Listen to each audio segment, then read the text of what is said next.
Okay. So like, what are the number of fringes? How can you evaluate that?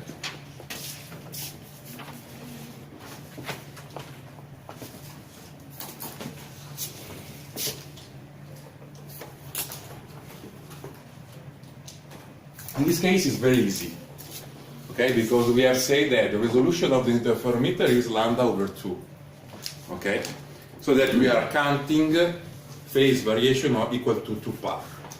So since we have the total phase variation, we just need to divide this phase variation by 2 pi, okay.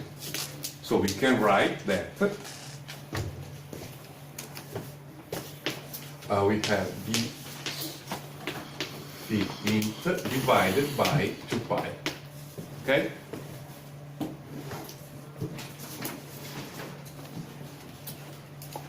Okay, and this is equal to 17 fringes. You can do the calculation in another way, or you have just this possibility. The same result can be achieved using, for example, another data that is written on the blackboard or not? Of course, the answer is yes, because the data is written on the blackboard. Recall that you know that for a Manchester interferometer, the basic resolution, the one that we are using, okay, says that for each lambda over 2 displacement of the target, you have a 2 pi phase production in the signal. Okay? So what does it mean? That the number of fringes is also given, let's say, by the total displacement of the target, so in this case 2 S0, divided by the resolution. Okay? And of course, you get 17, even in this case. Let's say that this quantity can be directly achieved by this one. So can be directly obtained because you know that the total phase variation is equal to 2k multiplied by 2x0 divided by 2 pi, and this is equal to 4 pi divided by lambda 0 multiplied by 2 s0 divided by 2 pi, then this is 2, so that you can write exactly this condition. Okay?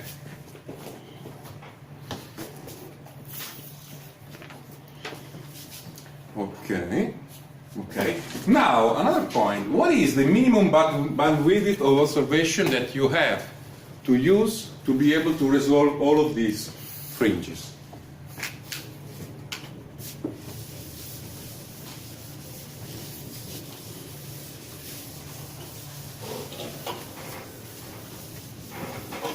There are two ways to answer to this question. One is, let's say, the perfect way, and another one is an approximated way. Because the question is, what is the minimum bandwidth to be able to measure these 17 fringes, to be able to see these fringes? How can you answer that?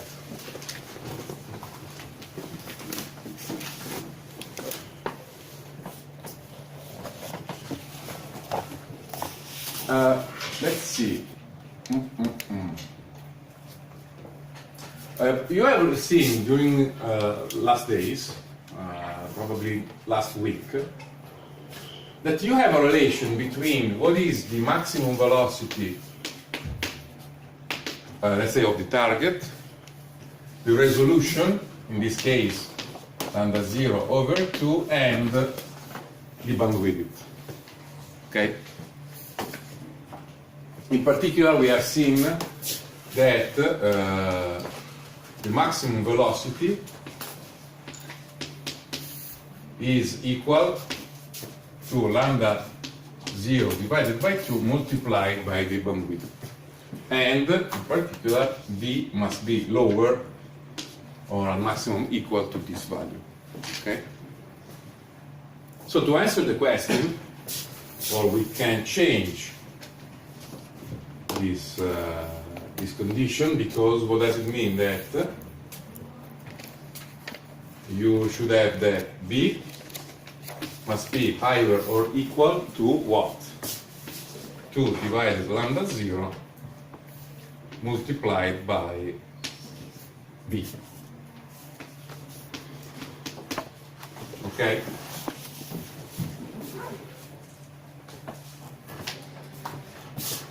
This is the point.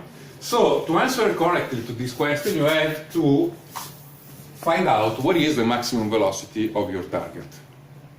Okay? Okay, we can proceed.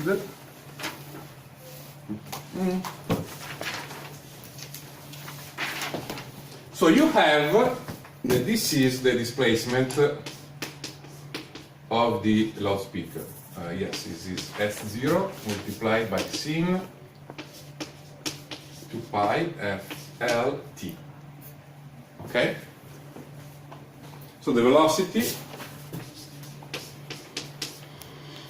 simply given by the derivative of dst over dt, and then what you get? You get 2 pi FL multiplied by S0 multiplied by now the cosine function of 2 pi FL t. Okay?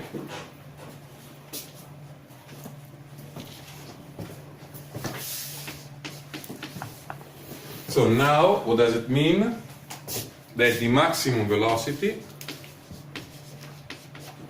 of course, we're in module, let's say, when the phase is equal to 0 or to pi, okay, and it is given by 2 pi FL S 0, okay? And so, what does it mean?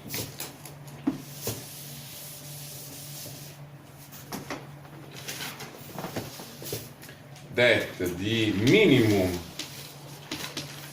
bandwidth should be equal to Vmax divided by lambda 0 over 2. Okay?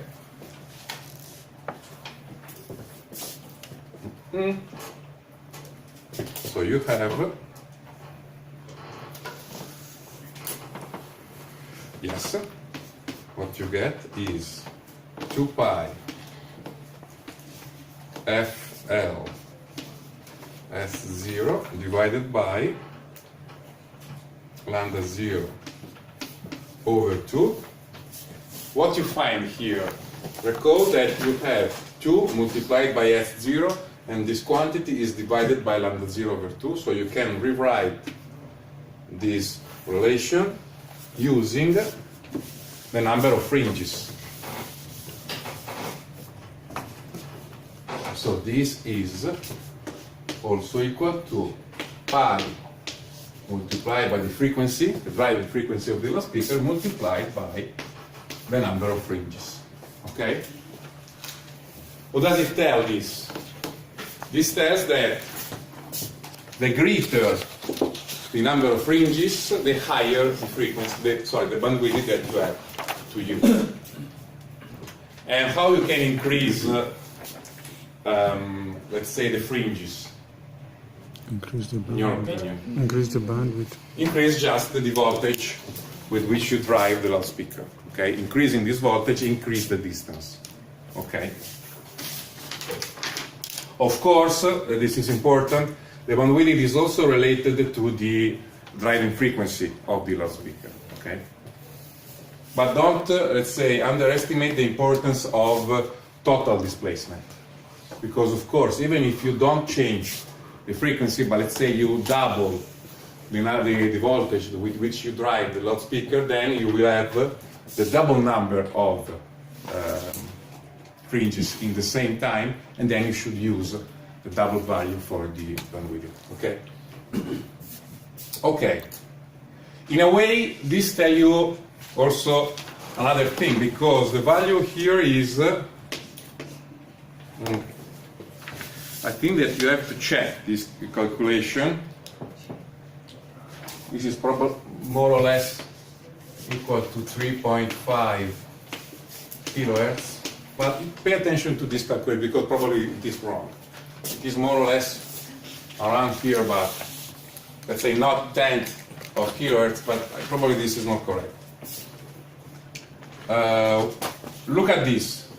You have a relatively slow signal, driving signal, because the frequency with which you drive the loudspeaker is 100 Hertz, so a relatively slow signal, but the frequency of the loudspeaker, of the interferometric signal or phase can be higher, an order of magnitude or even more, okay? Because it only depends, again, on the total displacement. So, for example, as I said before, if the frequency of the loudspeaker remains fixed, but now the loudspeaker moves more, then the frequency of the interferometric signal rises. So, okay, so don't think that if you have a slow varying signal, you will have a slow content in frequency in the interferometric signal. Okay? Okay? So this is the, let's say, the perfect calculation.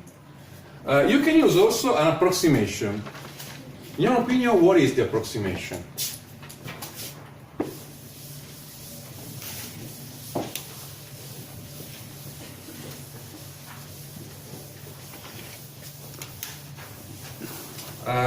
Let's try to see an example. Okay?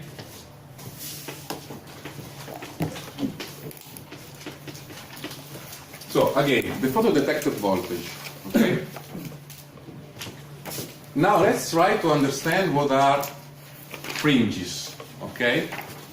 Since the signal that you use is a sinusoidal signal for the loudspeaker, okay, in your opinion, what happened? Let's suppose that this is the signal of the loudspeaker. Okay? It is overposed. Then what you have here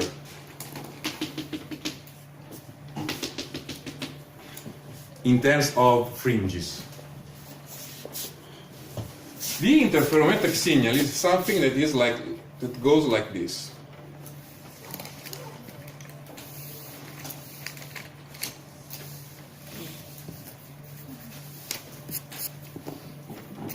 Okay, so now it is not exactly correct, but this is just to give you the idea. Since here you don't have a linear relation, the fringes are larger here, okay, than here, because the velocity of the object is higher here than here. Here is zero. The object is still. Or, well, you have an inversion of the motion of the loudspeaker. Okay? Then here you have the maximum velocity. And so what does it mean? That fringes are closer in time here than here. Okay?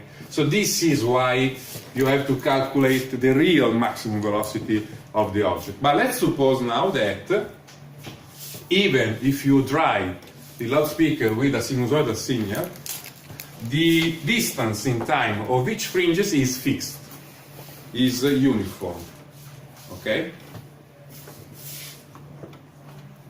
This could lead to this calculation, because you know that if FL is the frequency with which you drive the loudspeaker, of course you can evaluate the period, okay? And in particular you see 17 fringes in half of the period, because recall that this is the period of the driving signal, okay? But you see 17 fringes for a full displacement of the loudspeaker. So you see in a half of the period. So you can say, okay, what is the time related to a single fringe? The time related to a single fringe is TL divided by 2 divided by the number of fringes. Okay?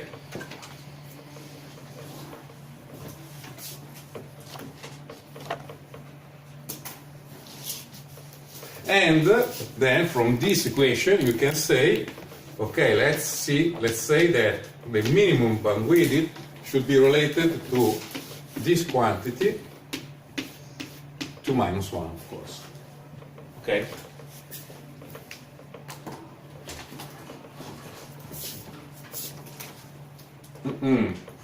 Now, if you compare the two equations, what you get?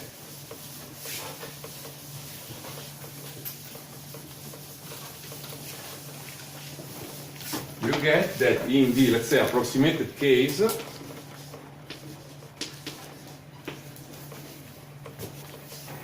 the mean is equal to number of fringes divided by TL divided by 2. What does it mean? That you have 2 and FL. So this is the approximated result, and this is the real result. As you see, you have a factor of 3 here, and then a factor of 2 here. Okay? In some cases, you can go with this solution. Okay? Right, it is divided by 2, TL divided by 2. Sorry? You divide it by 2, TL divided Yes. by 2. Yes. Right? Because it is true that the period of oscillation of the loudspeaker is, of course, TL, that is given by the inversion of the frequency. But then you have 17 fringes in the first half of the period, and then another 17 fringes in the other period, because the loudspeaker does a periodic movement. So in each half of the period, you have a full displacement. So this is the point. So pay attention to these two factors, okay?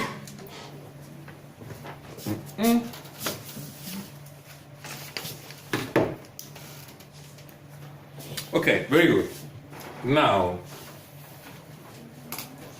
let's go on and let's suppose that we have a malfunction, okay, in the stabilizing circuit, let's say, of the DFB laser. Okay? So what does it mean? That we have a change in wavelength, a full change in wavelength, d lambda 0, that is equal to 20 picometer, and this, let's say, malfunction is related to an interference between the signal, the driving signal of the loudspeaker, and the electronic circuit that is used to stabilize the light.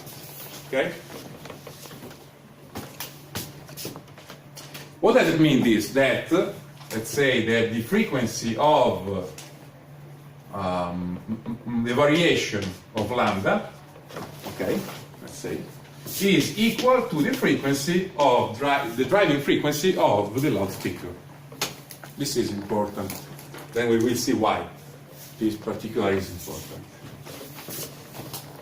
And the text also says that the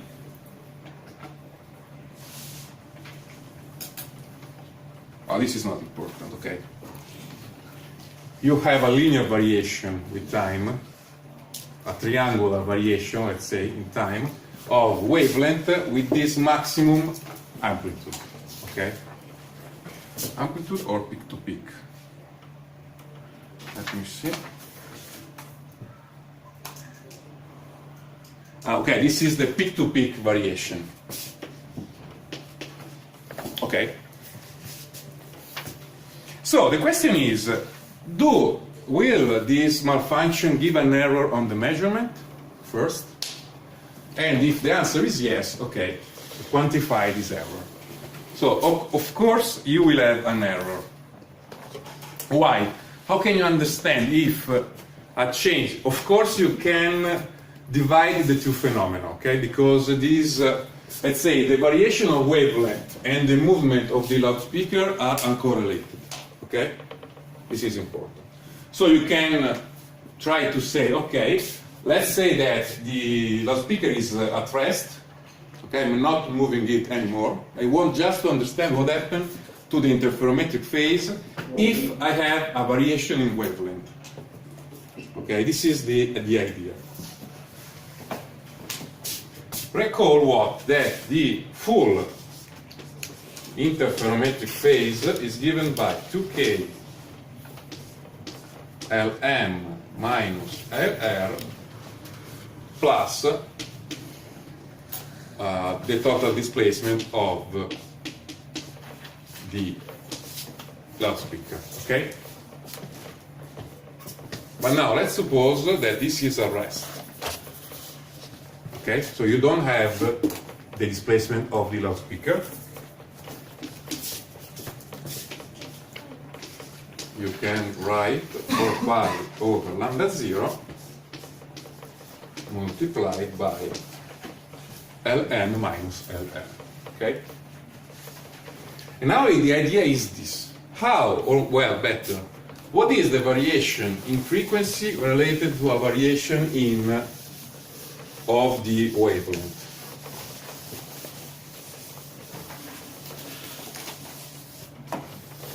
So starting from here, what we can write? That d phi int related to lambda is equal to what? Minus 4 pi divided by lambda 0 multiplied by Lm minus Lr multiplied by the total variation of the wavelength. So what you do the derivative of this, or you differentiate the phase with respect to lambda. Okay. So with this relation, you can say what is the error. In particular,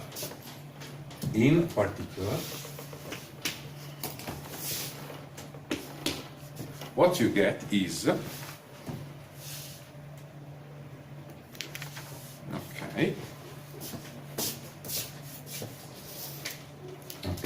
Since recall that the value of the measuring arm and reference arm is different. In particular, the reference arm is the measuring arm is 2 times the reference one. Okay. So you get 52.279 radian. Okay. And again, you can ask yourself, what is the number of fringes related to the lambda variation? So again, you just have to divide this f int lambda 0 by 2 pi. What you get is more or less 8 fringes. Okay? Now, this is a huge error, or this is a, let's say, forgiving error? 8 over 17 is a big error. It's a very huge error. Okay? So, you always have to pay attention to stabilization of the laser, or what you can do to conceal this error. Larger bandwidth. No. Because if you enlarge the bandwidth, you are just able to measure more count in the same time. Change the frequency of the stabilizing circuit. No. Or you're quite right, okay? Because if you increase I can see loud. Let's suppose that here. Okay, it was written there. So let's suppose that the frequency of the lambda